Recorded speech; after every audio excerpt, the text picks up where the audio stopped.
KUSI News will continue with special coverage of Wildfires 2003, the fight for Julian.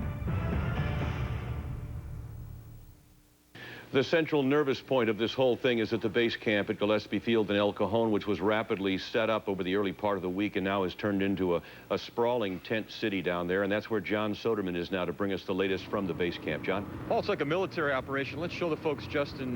This is kind of the side of this whole story that shows you how exhausted these firefighters are. Here they're getting massages. I've talked to a lot of firefighters. This is the first time since Saturday a lot of these gentlemen have been able to come off the fire line. Some say they've only had 6 hours of sleep since Saturday. They say the nights have been extremely cold. This is the first time also they have a chance to get some hot food, the first time to take a shower, and the first time to actually sleep, you know, not under the stars in a tent, but they have to be back bright and early tomorrow morning.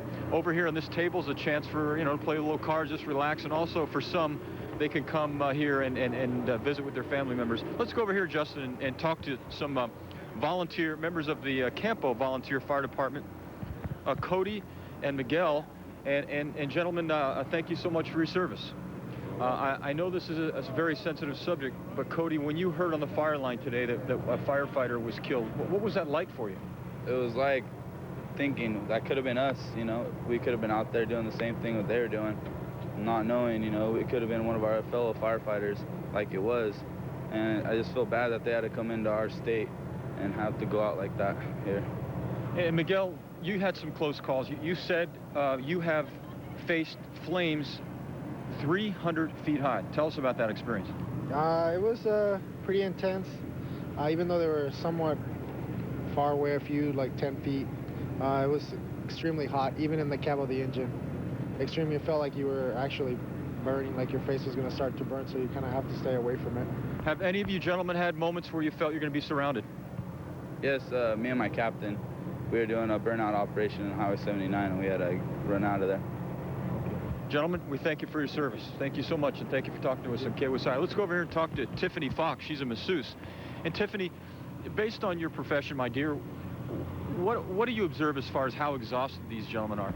Well, I really feel a lot of muscle tension, a lot of fatigue in the muscles. They seem to be just really lethargic when they get on the table, so we just really want to relax them. We really, just the adrenaline that rushes so much and the endorphins that flush through really can tire them out. So we really want to get them on the table, calm them down, lower their blood pressure that might be high a little bit, and just really help them relax a little bit while they're here for a while.